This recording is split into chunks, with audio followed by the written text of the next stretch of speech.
Bonjour à toutes et tous, je suis particulièrement heureuse de vous retrouver aujourd'hui pour une nouvelle série des causeries de la culture intitulée La patrimonialisation mémorielle. Alors vous allez voir, c'est une série de 3 émissions dont la première est intitulée Les enjeux en Afrique du Sud et au Mozambique. Alors pour ces 3 émissions, nous avons le plaisir de recevoir Fabrice Folliot. Bonjour Fabrice. Bonjour Joël. Alors, vous êtes enseignant-chercheur, vous êtes maître de conférence à l'Université de La Réunion, mais je vais vous demander de vous présenter un petit peu plus largement. Alors, je suis enseignant-chercheur à l'unité de recherche Océan Indien, Espace et Société. Je travaille particulièrement sur les questions de patrimonialisation mémorielle. Je suis géographe, j'ai fait ma thèse sur l'Afrique du Sud et plus récemment, j'ai soutenu une habilitation à diriger les recherches sur l'Afrique du Sud et le Mozambique, donc le thème de cette émission. Très bien. Alors, quels sont plus particulièrement les axes vos axes de recherche, les axes sur lesquels vous penchez vos études? Alors, je pars du principe que le patrimoine et le patrimoine culturel est un besoin social contemporain. On assiste aujourd'hui à une inflation patrimoniale et je m'interroge un petit peu sur les causes de cette inflation patrimoniale. Pourquoi autant de goût, d'appétence pour cette question? Et ce qui m'intéresse et ce qui intéresse plus largement les géographes, c'est le processus qui valide, qui crée l'objet patrimonial, c'est-à-dire la patrimonialisation. Et ce qui m'intéresse tout particulièrement, ce sont les lieux des marges, des écarts ou les pages d'histoire difficiles associées donc à des événements tragiques ou dont il est toujours difficile de parler. Dans l'océan Indien tout particulièrement, on peut évoquer évidemment la traite, l'esclavage, l'engagisme sucrier. Pour ce qui est du terrain sud-africain, par exemple l'apartheid, plus largement la colonisation ou encore la guerre civile au Mozambique. Bien. Alors, la série d'émissions s'appelle la patrimonialisation mémorielle. Alors, on voit bien patrimoine, patrimonialisation, mémoriel, mémoire, mais plus généralement, est-ce que vous pouvez me définir cette notion? Bien sûr. Euh, Il y a deux aspects. Il y a d'abord l'objet patrimoine culturel. À ce niveau, parce qu'on fait la distinction souvent entre le patrimoine naturel, le patrimoine mixte et le patrimoine culturel. C'est surtout ce champ-là qui m'intéresse. Et également le patrimoine dit immatériel. Donc l'objet qu'on peut toucher, tangible, et l'objet qu'on ne peut pas toucher, immatériel ou intangible. Mais à ce niveau, j'ai un spectre d'objets qui est très large, hein, comme le montre ce petit schéma.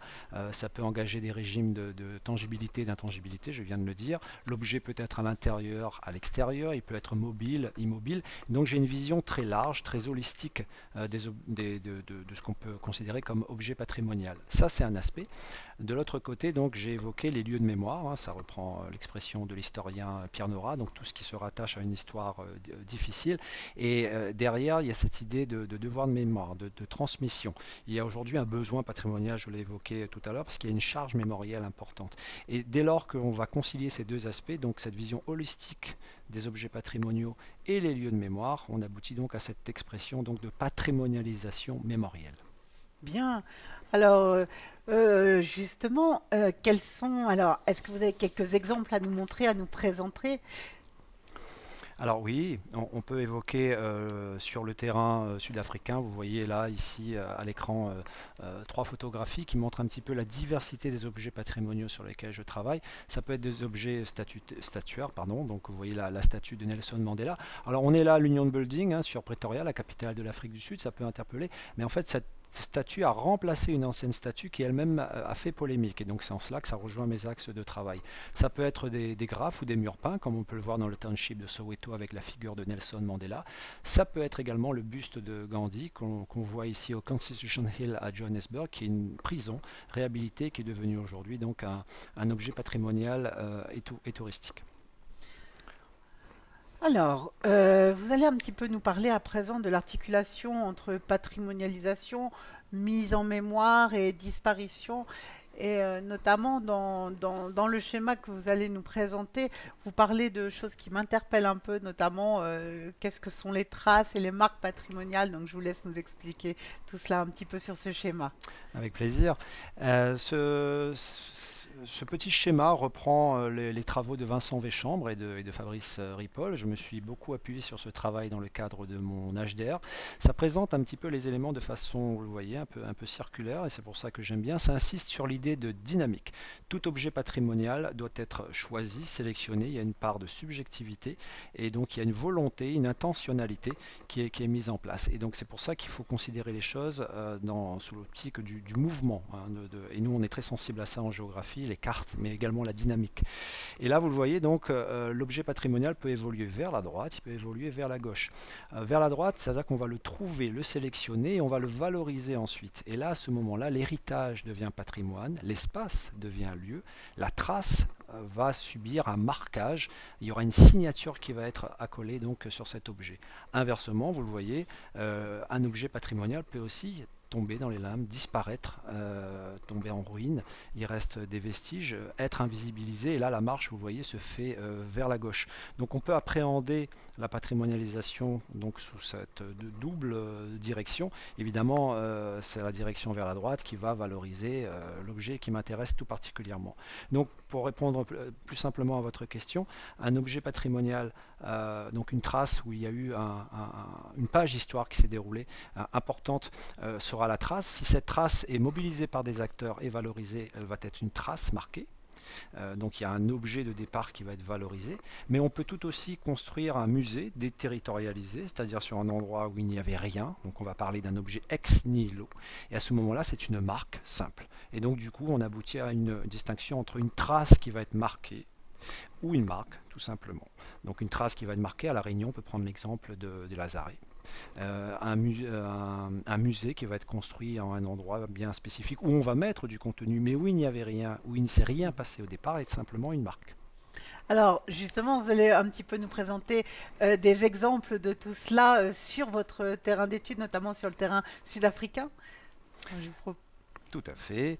Je vais vous présenter quelques exemples. Le premier est très connu en Afrique du Sud. Il est classé à l'UNESCO depuis 1999. Il s'agit de la célèbre prison de Robben Island au large du Cap. Ex-prison, donc vous voyez là on est bien dans cette idée de trace qui va être marquée. Ex-prison, donc c'était voilà l'objet initial, mais qui depuis est devenu un musée et qui est classé aujourd'hui donc à l'UNESCO en patrimoine culturel depuis donc 99, et qui accueille donc des tours touristiques avec vraiment une ronde de tours journalière où vous allez donc après la traversée en ferry qui se fait donc du Cap vers l'île donc de 9 km, et bien visiter ensuite cette prison.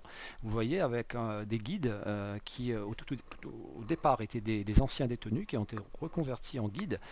Depuis il y a une nouvelle génération de guides formés.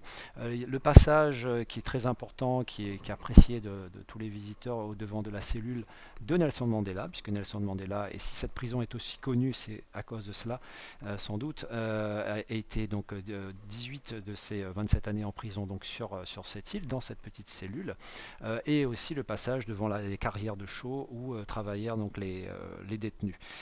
Donc voilà un exemple de trace qui a été patrimonialisé, donc de traces marquées. Autre exemple, toujours en Afrique du Sud, ici on va du côté de la ville de Johannesburg, le célèbre township, donc les quartiers périphériques où était astreinte la population noire sous l'apartheid, donc le quartier de Soweto, qui veut dire South Western Township.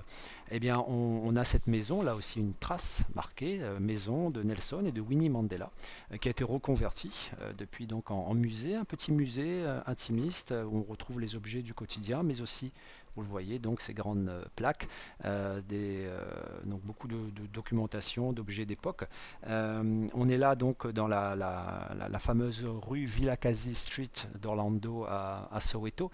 Les guides vous diront que c'est la seule rue au monde où vous avez 2 prix Nobel de la paix qui ont leur maison, donc Desmond Tutu, qui nous a quittés récemment, et Nelson Mandela. Alors ça, justement, ce sont ce que vous appelleriez des traces marquées. Des traces marquées, tout à fait, c'est Entendu. ça. Et j'ai même un dernier exemple à vous proposer. Vous avez vu que les icônes sont très présentes hein, dans ces Ouais. traces marquées. En Afrique du Sud, c'est quelque chose de très important. Nelson Mandela, sa figure est présente, que ce soit à Robben Island ou dans la maison Mandela. Ici, on va parler de Gandhi. Gandhi qui a passé 21 ans en Afrique du Sud, hein, qui a beaucoup lutté pour les droits de sa communauté, notamment la communauté indienne, arrivé ici dans le cadre du travail engagé. Et alors Gandhi s'est installé dans ce quartier d'Inanda, à Durban, donc on est dans le nord-est de l'Afrique du Sud. Il a créé un journal, le Natal Opinion, et vous voyez donc à trois périodes différentes, j'ai pris cette photographie qui vous montre un petit peu comment cette trace à gauche, à l'état de ruine, va être ensuite marqué, va connaître cette signature patrimoniale et touristique, et on va aller donc dans les années 90-2000, puis aujourd'hui vers un objet qui est voilà, complètement réhabilité aujourd'hui, qui a été transformé en musée, qui accueille des visiteurs, tout cela dans ce quartier périphérique d'habitat dispersé de la métropole de Durban. Donc voilà trois exemples de traces marquées, et on peut faire la distinction voilà, avec ce que j'appelle la marque déterritorialisée. Si on prend l'exemple du musée de l'apartheid en Afrique du Sud, on est là sur un musée créé à partir de rien, mais qui est un des lieux les plus visités aujourd'hui en Afrique du Sud et qui permet d'en savoir un peu plus sur ce que fut l'apartheid. Et là, on est sur un musée créé de toutes pièces, donc Voilà, c'est un pas musée. sur un lieu symbolique ou Oui, pas. tout Voilà. à fait. Alors, pour la petite histoire, c'est très intéressant dans le cadre de ce musée. La raison d'être de ce musée n'était pas une raison, j'allais dire, pédagogique, éducationnelle. Les deux frères qui voulaient constituer ce musée ont demandé à la municipalité de Johannesburg, c'était donc en 2001. Ils ont eu l'autorisation, ils voulaient initialement créer un parc d'attractions sur l'univers de la mine, et ils ont eu l'autorisation de la municipalité de Johannesburg de créer ce parc Gold Reef City, qui se situe aujourd'hui donc en vis-à-vis s'ils intégraient un projet à dimension pédagogique à l'intérieur. Donc ils ont créé les deux, du coup, le parc et l'apartheid museum, et c'est très frappant aujourd'hui quand vous allez visiter le lieu, vous avez un musée grave côté gauche, donc c'est le musée de l'apartheid, hein, qui raconte quand même cette page et toute la souffrance, et à droite vous avez un parc d'attractions, et tout cela est géré donc par les mêmes acteurs, donc des acteurs privés. Ah oui, c'est très étonnant. Vous avez également un autre exemple à nous présenter. Oui, à Soweto, très rapidement, on peut peut-être dire un petit mot du Hector Peterson Memorial. Là aussi, donc une marque. Il y a un événement tragique qui s'est déroulé ici, c'est les événements de 1976. Les écoliers qui ont manifesté donc à Soweto contre apprentissage obligatoire de la langue afrikaans. La police a chargé, il y a eu un grand nombre de morts ce jour-là, notamment le premier, Hector Peterson, que vous voyez sur la photographie. On a constitué sur ce lieu donc un mémorial et un musée qui là aussi donc s'apparente à une marque. Hmm. Bien, alors nous allons passer un petit peu là sur l'idée de spatialisation à présent, la spatialisation muséale. Donc, dans quels espaces s'inscrivent ces musées? Oui, si on résume un petit peu donc la pensée sur les traces marquées et les marques comme le montre cette carte, hein, c'est un travail que j'ai effectué dans le cadre de mon HDR, eh bien on peut voir cette distinction entre les traces marquées en jaune et en orange donc les marques, et on voit que les deux objets patrimoniaux cohabitent hein, au sein de cette province qui est la province principale d'Afrique du Sud, hein, qui abrite les deux villes principales, Johannesburg et Pretoria, donc la capitale et le pôle économique.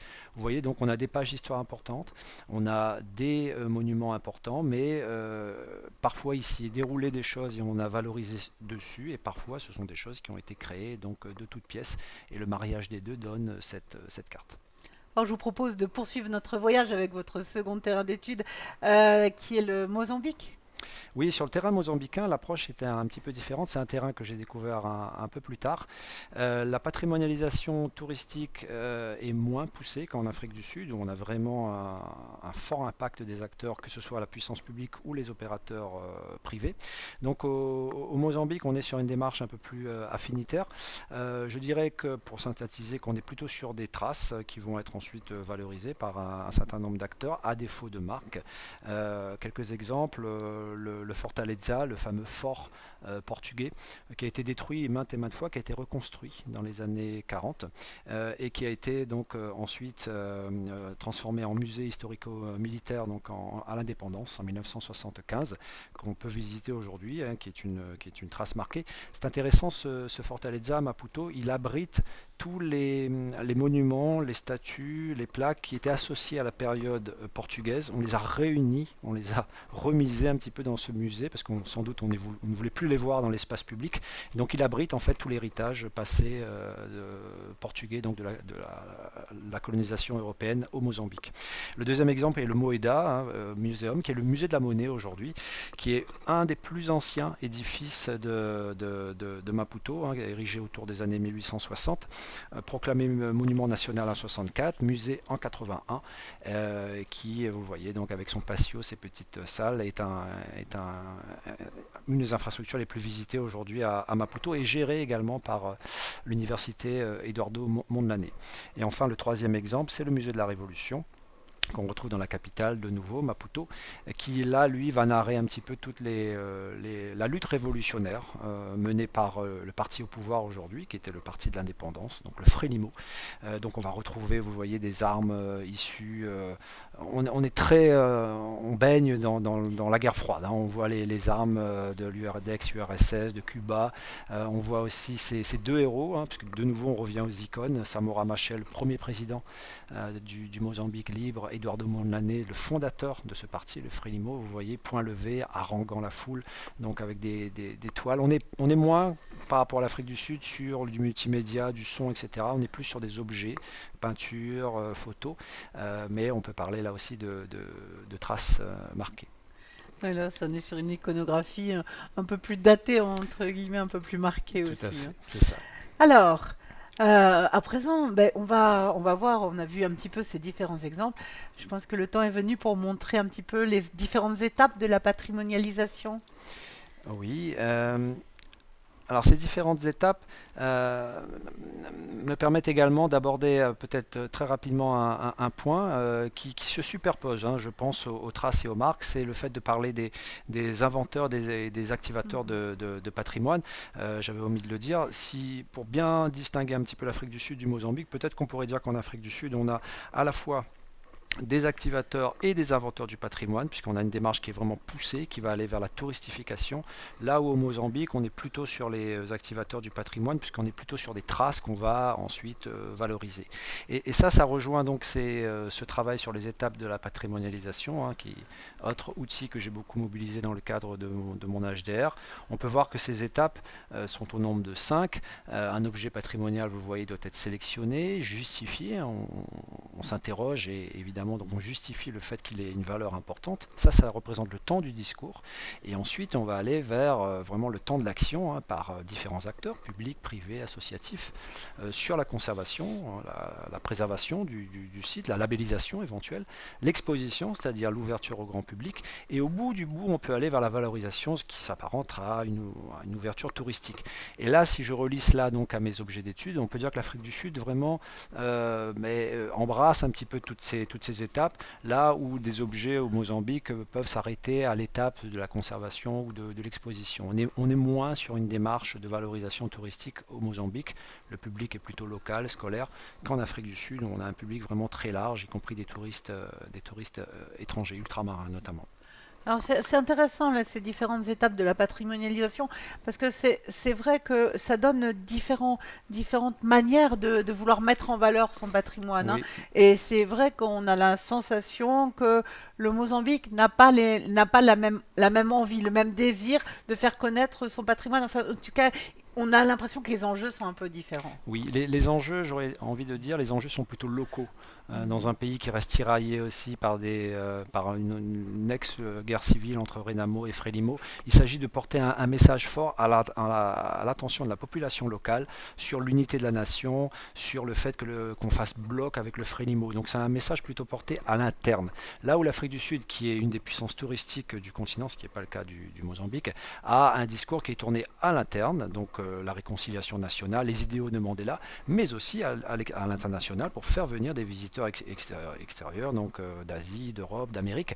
Donc on a un message qui est beaucoup plus large, beaucoup plus ouvert, et une patrimonialisation donc pour le coup touristique qui est beaucoup plus développée en Afrique du Sud. Attention juste sur ce petit schéma des étapes de la patrimonialisation, je reviens rapidement, c'est un processus qui est itératif, hein, donc qui fonctionne par petites touches et par recombinaison, par refaçonnement, c'est-à-dire qu'on peut on peut revenir en arrière et on ne suit pas forcément de manière linéaire toutes ces étapes. Et donc selon que l'on travaille sur une trace justement qui va être marqué ou sur une marque, le graphique ne s'appréhende pas de la même manière. C'est important de le rappeler. On n'est pas vraiment sur une direction qui est toujours linéaire. Alors, est-ce qu'on peut prendre un objet qu'on a croisé là au cours de notre promenade, et justement pour l'illustrer sur ce schéma? Oui, on pourrait prendre le cas de Robben Island, puisque j'avais commencé par celui-ci. Robben Island, donc la sélection. On va vous remontrer le schéma. Voilà, on comme va ça. remontrer le schéma. Voilà. La sélection va se faire parce qu'on va considérer à un moment que cette prison, il y en a eu d'autres de prisons, mais cette prison-là a une importance particulière parce que Nelson Mandela, mais aussi d'autres activistes de la lutte anti-apartheid, ont été emprisonnés ici. Donc on va sélectionner cette prison, alors que d'autres vont potentiellement rester dans l'ombre. C'est-à-dire qu'elles sont toujours à l'état de prison aujourd'hui et ne seront pas valorisées. Donc l'idée, comme je vous disais, donc de tri, de choix et d'une part de subjectivité dans la valorisation patrimoniale. Ensuite, on justifie son importance. Bon, on va dire qu'elle est importante puisque Nelson Mandela, premier président de l'Afrique du Sud démocratique, a été là. Donc on justifie son importance. Ça va d'ailleurs permettre la conservation, c'est-à-dire la réhabilitation de cette prison après. Donc on va essayer évidemment, quand on réhabilite, on garde autant que possible donc, les éléments à l'authentique, hein, en termes de l'architecture, mais on fait en sorte qu'elle ne se dégrade pas et on la conserve. Elle va même avoir un label donc, UNESCO, en plus donc à l'international, à l'universel, en plus du label national. Et ensuite, on va l'exposer, donc l'ouvrir au public. Et dès lors qu'en plus, on l'ouvre au public dans une démarche touristique, avec un prix, avec un forfait derrière, parce qu'on paye hein, le prix du ferry pour aller faire la visite, etc. et revenir, ça génère du chiffre d'affaires assez important. On est là vraiment dans la valorisation touristique. On a entendu. Alors, on voit bien, hein, tout cela, ça donne une vision des enjeux de la patrimonialisation mémorielle. Alors, est-ce que vous pouvez notamment nous donner un petit peu plus de détails sur cette valeur de la patrimonialisation? Oui, j'ai essayé sur ce petit graphe de synthétiser un petit peu les différentes valeurs qu'on peut affecter, on va dire, aux différents objets patrimoniaux. Alors ça ne veut pas dire que toutes ces valeurs entrent en interaction avec la même force, la même intensité. Disons qu'il faut les voir un peu comme des curseurs qui vont être mobilisés plus ou moins fortement. Dans le cas de l'Afrique du Sud, en général, ces curseurs sont toujours très présents. Toutes ces valeurs sont mobilisées ou sont mobilisables dans la valorisation patrimoniale. Il y a l'aspect identitaire, puisque un objet patrimonial peut être une source de fierté pour la population locale ou une population qui se rattache à cet objet ou à la page histoire de cet objet. Donc ça peut générer une fierté culturelle. Ça peut être aussi mobilisé dans le discours politique, parce que tout ce qui est fierté de la nation, eh ben, ça peut également donc interpeller un certain nombre d'élus à différents niveaux d'échelle. Et donc en termes de narration, en termes d'un point de vue très symbolique, l'enjeu et la valeur politique, donc elle est également présente. Évidemment, la valeur économique, et on l'a vu pour l'Afrique du Sud, est primordiale, hein, puisqu'on peut développer effectivement le tourisme, et le tourisme à l'international. On peut aussi créer de l'emploi, et donc ça fait office de développement local à ce moment-là, donc il y a la valeur économique. La valeur territoriale, et moi je mets beaucoup l'accent, je suis particulièrement sensible sur ce point-là en tant que géographe, parce qu'on a tendance à l'oublier parfois. La patrimonialisation de certains lieux va permettre parfois de reconnecter des endroits, des quartiers, des sites, des musées qui étaient dans les écarts, qu'on ne voyait plus. Et en les valorisant, en améliorant l'accessibilité, en faisant venir donc des visiteurs sur place, eh bien on reconnecte. Et en termes d'aménagement du territoire, donc on va réintégrer potentiellement ces espaces parfois éloignés ou qu'on évitait parfois parce qu'ils avaient une mauvaise réputation. Donc il y a l'enjeu territorial.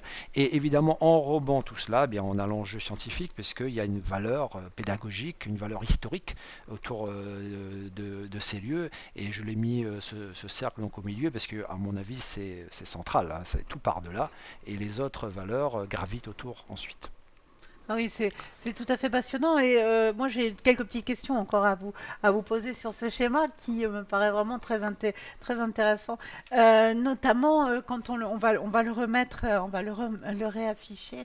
Notamment il y a des termes là qui m'ont interpellé sur le territoire. Alors, je m'adresse aux géographes, donc je vais faire un focus là-dessus. Vous parlez d'aménagement, d'urbanisation et de compétition et d'interlieux. Alors Oui. je voulais que vous me détailliez un petit peu ce point plus Oui, particulièrement. et même au départ, j'hésitais avec le mot coopétition, qui est utilisé parfois dans certains ouvrages sur la valorisation patrimoniale, puisque en fait, compétition, on peut avoir parfois différents espaces qui se livrent à une concurrence mémorielle autour de tel ou tel objet patrimonial et de la mémoire en fait qu'il y a derrière, ça peut être autour du personnage. Je prends un exemple en Afrique du Sud, on s'arrache un petit peu la mémoire de Nelson Mandela parce qu'on sait que c'est vendeur. Donc dès lors qu'il a été quelque part, qu'il a vécu ici, où il a fait ses études ici, où il a été en prison là-bas, où il a, eh bien, telle commune, telle municipalité, telle métropole va essayer de valoriser l'endroit où il a été. Et à ce moment-là, peut se placer en compétition, en concurrence mémorielle avec un autre territoire. Mais en même temps, ça peut aussi faire effet boule de neige, ça peut aussi entraîner la valorisation touristique, peut avoir un effet bénéfique sur le territoire environnant. Donc on est sur une dialogie qui est double, qui peut être de la compétition, de l'ordre de la concurrence mémorielle, mais qui peut être aussi de la coopération, d'où ce terme de coopétition. Mais bon, j'ai privilégié aujourd'hui le terme de compétition, mais je pense que c'est dans les deux sens, concurrence et coopération, qu'il faut le voir entre différents espaces. Et ça, pour le comprendre, il faut vraiment changer d'échelle. Et les géographes, nous, on aime beaucoup changer d'échelle. Ah oui, oui, tout à fait.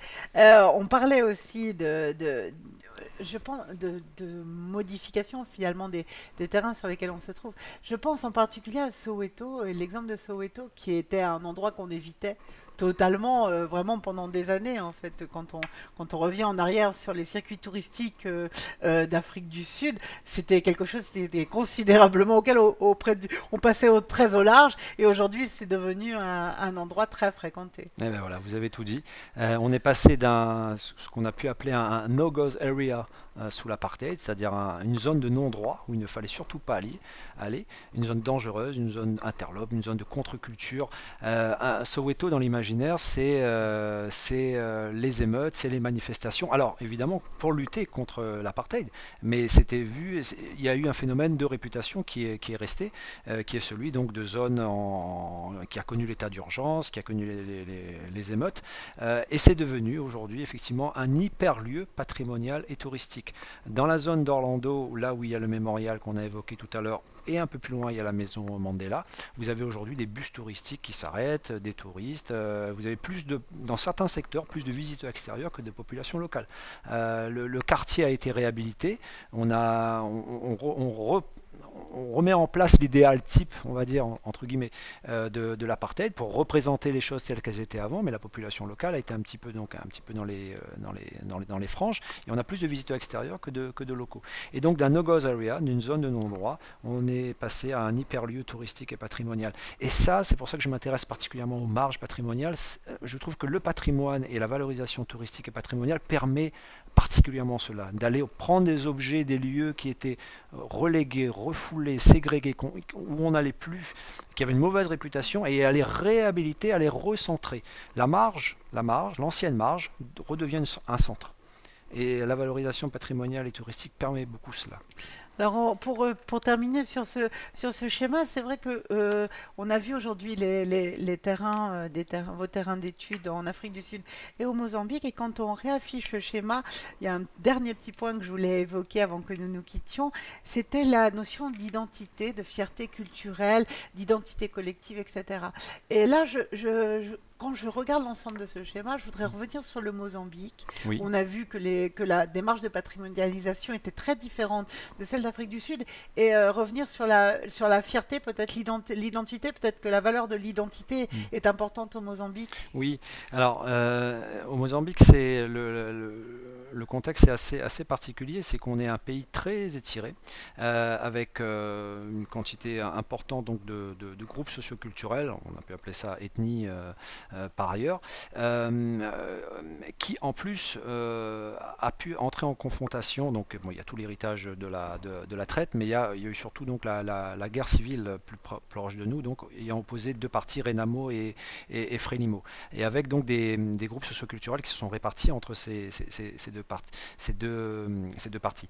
Alors pourquoi je l'évoque? Parce que aujourd'hui, l'objectif du Frelimo, c'est d'essayer de faire table rase, donc Frelimo qui est le parti au pouvoir, de faire table rase de ce passé et d'exprimer une idée de fierté de la nation.